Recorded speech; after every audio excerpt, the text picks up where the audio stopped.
আসসালামু আলাইকুম রহমতুল্লাহি ওবরাকাত। আমি হাফেজ মৌলানা মোহাম্মদ আলী কদর মোহাম্মদপুরি। আজ 16ই ডিসেম্বর। এই 16ই ডিসেম্বর নিয়ে কিছু কথা। আসলে আমরা 16ই ডিসেম্বর পালন করতেছি নাচানাচি গাওয়াগাওয়ির ভিতর দিয়ে, কিন্তু না, আজ 16ই ডিসেম্বর আমরা যদি কোরআন তেলাওয়াতের মাধ্যমে আমাদের শহীদদেরকে, যারা শহীদ হয়েছে দেশের জন্য, যারা শহীদ হয়েছে হাজার মায়ের ইজ্জত রক্ষা করার জন্য, যারা শহীদ হয়েছে বাংলা ভাষা এনে দেওয়ার জন্য, আমরা তাদের জন্য আজ কোরআন তেলাওয়াত করে যদি দোয়া করি, তাহলে আল্লাহ পাক রব্বুল আলামিন তাদেরকে হয়তো জান্নাত নসিব করবেন। কেননা আজ যদি আমরা নাচানাচি গাওয়াগাওয়ির ভিতর দিয়ে যদি 16ই ডিসেম্বর পালন করি, তাহলে আসলে আমাদের 16ই ডিসেম্বরের হক পালন হলো না। তাদের রক্তের বিনিময়ে আজ আমরা এত সুন্দর একটা দেশ পেয়েছি।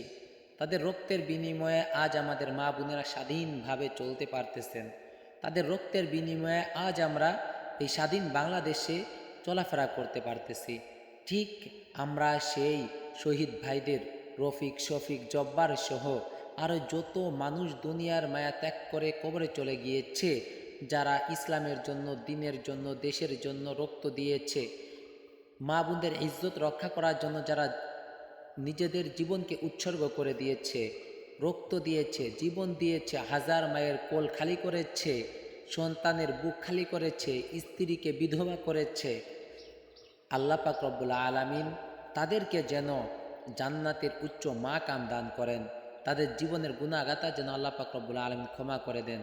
আমরা তাদের জন্য হাজারো লক্ষ কোটি বার তাদেরকে সালাম এবং তাদের জন্য দোয়া করি। আল্লাহ পাক রব্বুল আলামিন তাদেরকে যেন ক্ষমা করে তাদেরকে জান্নাতের মেহমান হিসেবে কবুল করেন।